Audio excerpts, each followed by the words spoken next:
जय जगन्नाथ। ओडिशावासी को मोर नमस्कार।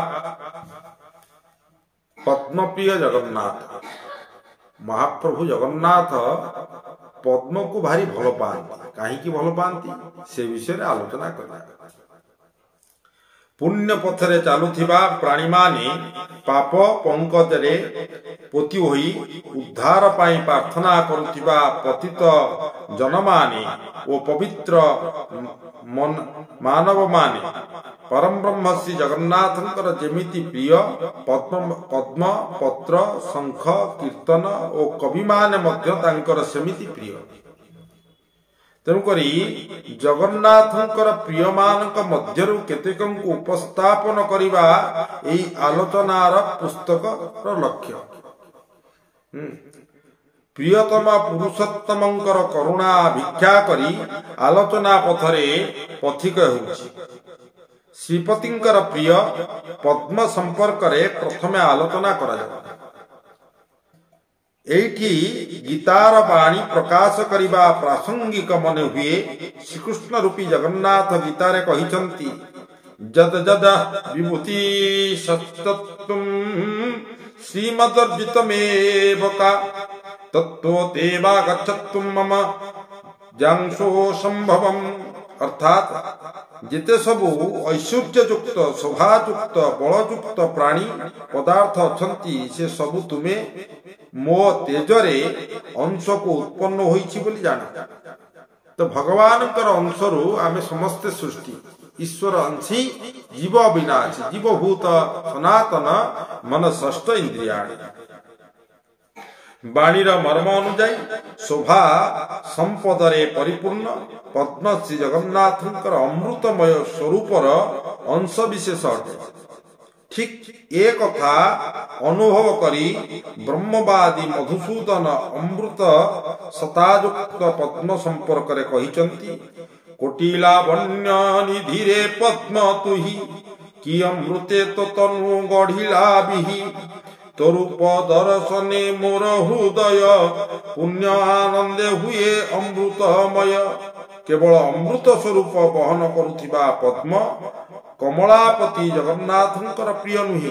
पद्मालया प्रिय जगन्नाथ विजे निजे पद्म रूपरे प्रतिभासित होइथिबा संवाद प्रकाश करिछन्ति। महाप्रभु भागवत रे कहिछन्ति सुंदर मध्य पद्म कोश मुतृण मानंकरे कुश। तेणुकरी यहाँ मध्य भागवत रे वर्णना करा जाइछन्ति।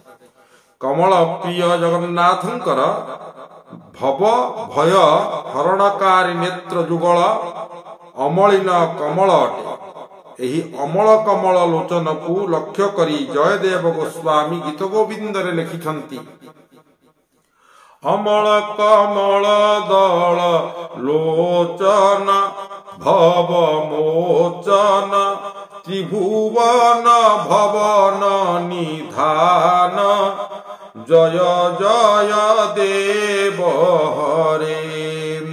त्रिभुवन भवन निदान जय जय देव हरे।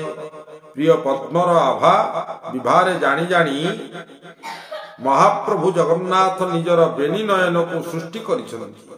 जोगी जन जोगी जपयोग्य सेही कमल लोचन संपर्क रे कवि चांददास कहिछन्ति से जे जगन्नाथ मुख चिंती पद्म लोचन दारु ब्रह्म मूर्ति जहा जोगी जपंती हृदय रे सेहु प्रकट नीलाचल शिखरे।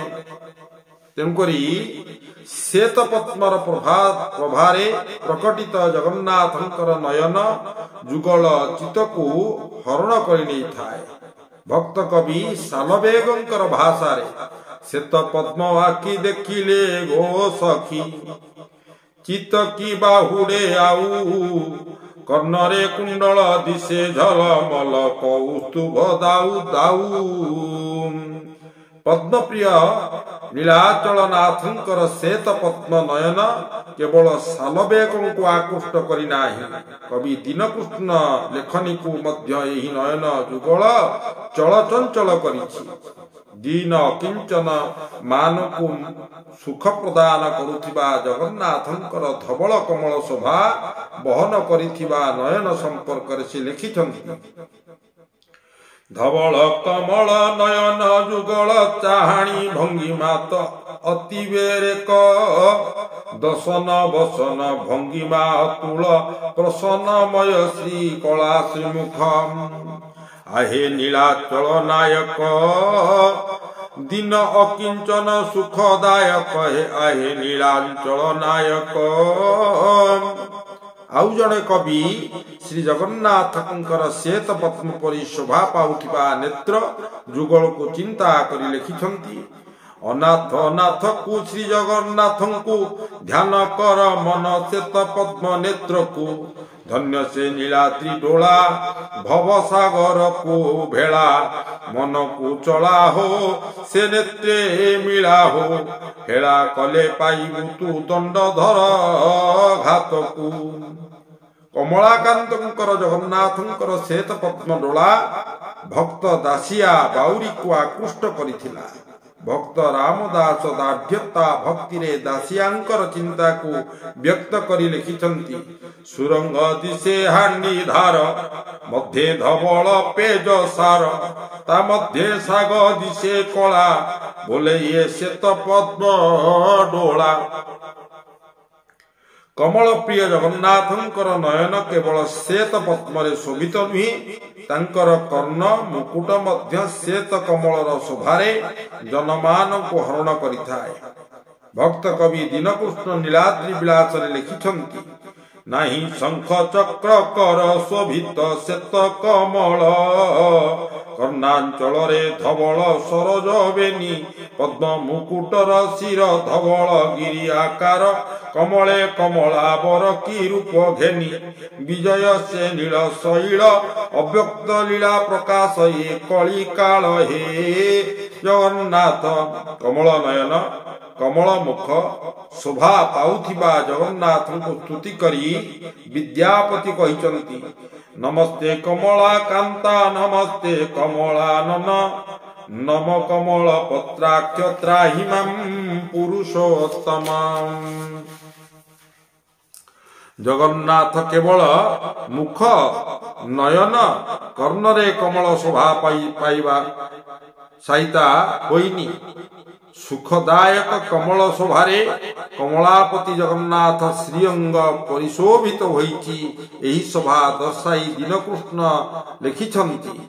कमल गभा कमलर चूल अमल कमल ती मंजूल कमल नयन कमल मुख कमल माल दर्शन सुख कमल बदन कमल कर पल्लव सुमन कमल कड़ी कटी तटे बेड़ी कमल बेसरे केसरे धाड़ी की धाड़ी कमल माल महाबाहु परे कमल दलला लुटुछि पयरे से कमला मुख लोभे दिन कृष्ण अशेष सुख से कमला मुख। षडकमल शोभित श्री जगन्नाथ को दर्शन कले पद्मलाभ हेबार उपदेश व्यक्त करी शिशु अनंत लिखिछन्ति। मुख कमलर नेत्र कमल कमल परे कमलर चूल कमल हृदय कमल माल कर कमल पयर कमल सहस्र सहस्र कमुड कमलु चहटे बास कमल बने खेलुछि हंस षड कमल जा नेत्र भेटिब अनंत शिशु जे ब्रह्म लभिब। आलोचना क्रमे उद्धृत पदरे शिशु अनंत वंदित जगन्नाथंकर पदरे कमलर स्थित दर्शाई लिखिछन्ति। पयर कमल केवल अनंत नुहे तांक परि अनेक कवि आदि अंतहीन जगन्नाथंकर पद को पद्म सहित संयोग करी भाववेग प्रकाश करिछन्ति।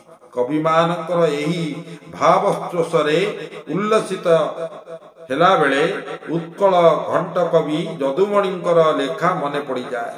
से प्रबंध पूर्णचंद्र काव्य रे कहिछन्ति। अघारी अंघ्रा की अंबुज करी ছবি কর্ণ বার কমি চাতুরী বিরঞ্জীবম দর্পকারী সর্পহীন চতুর পঞ্চ সহস্র বদନରେ কাহা কীর্তি গুণ গাই যে অষ্ট পন্দর বিংশ শত নেত্রକୁ ମୁଦନ୍ତି କାହାକୁ ଧ୍ୟାଇ ଯେ। ଯଦୁମଣିଙ୍କର ମତରେ ବିଷ୍ଣୁ ସ୍ୱରୂପୀ ଜଗନ୍ନାଥଙ୍କର ପଦକୁ ପଦ୍ମଶୋଭା ସ୍ୱରୂପ ବର୍ଣ୍ଣନା କରିବା କେବଳ କବି ଚାତୁରୀ ଅଟେ। କାରଣ ବ୍ରହ୍ମା ଶିବ ଅନନ୍ତ ଯେଉଁ ପଦର ଗୁଣ କୀର୍ତ୍ତି ବର୍ଣ୍ଣନା କରିବାକୁ 4-5 ସହସ୍ର ମୁଖ ଧାରଣ କରିଛନ୍ତି ଏବଂ ସେମାନେ ଯେଉଁ ପଦକୁ ଧ୍ୟାନ କରିବାକୁ ଯଥାକ୍ରମେ 8-15 2,000 ନେତ୍ର ଧାରଣ କରି ମୁଦି ରହିଥାନ୍ତି, ତାହା କେବଳ ପଦ୍ମ ନୁହେଁ, ତାହା ଠାକୁରଙ୍କର ପଦ ଅଟେ। ପାଦପଦ୍ମ କଥାଟିକି ଗ୍ରନ୍ଥକୁ ରଖି ପ୍ରଥମେ ଆଘ୍ରାରି ଅଙ୍ଘ୍ରି କଥା ଚିନ୍ତା କରାଯାଉ। ଅଘ ନାମକ ରାକ୍ଷସକୁ ଶ୍ରୀକୃଷ୍ଣ ରୂପୀ ଜଗନ୍ନାଥ ବଦ୍ଧ କରି ଅଘାରି ନାମ ବହନ କରିଛନ୍ତି। ଅଘ ଶବ୍ଦର ଅନ୍ୟ ଅର୍ଥ ହେଲା ପାପ।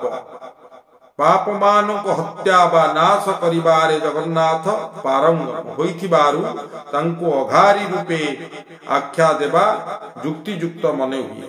ମହାପ୍ରଭୁ ଶ୍ରୀ ଜଗନ୍ନାଥଙ୍କୁ ଅଘମାନଙ୍କର ଅରି ରୂପେ ଦର୍ଶାଇ କବି ଲୋକନାଥ ବିଦ୍ୟାଧର ନୀଳାଦ୍ରି ମହୋତ୍ସବରେ କହିଛନ୍ତି, ବାହାର ହୋଇଲେ ହରି ଦାରୁ ଯେତେବେଳେ ହରି କିଅ ବା ଦରିରୁ ହରି ହୋଏ ନିର୍ଗତ। ଏହା ବେଗେ ଦେଖି କରି ପଳାଇଲେ ଅଘ କରି ଜୟ ଶବଦରେ ପୁରୀ ଗଲା ଜଗତ। ନହିଲେ ସେ କି ସେ ଅନନ୍ତ ଏମନ୍ତ ଶୁଭ ଅଭ୍ରରୁ ଜେନେ ଚନ୍ଦ୍ରକାନ୍ତ କାନ୍ତ।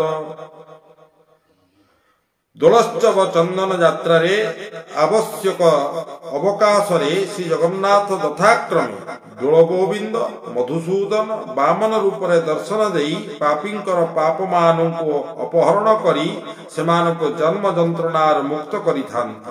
ଏଣୁ ଶାସ୍ତ୍ରରେ କୁହାଯାଇଛି, ଦୋଳେଶ୍ଚ ଦୋଳ ଗୋବିନ୍ଦ ଚାପେଶ୍ଚ ମଧୁସୂଦନ ରଥେସ୍ତୁ ବାମନଂ ଦୃଷ୍ଟ୍ୱା ପୁନର୍ଜନ୍ମ ନ ଲଭ୍ୟତେ।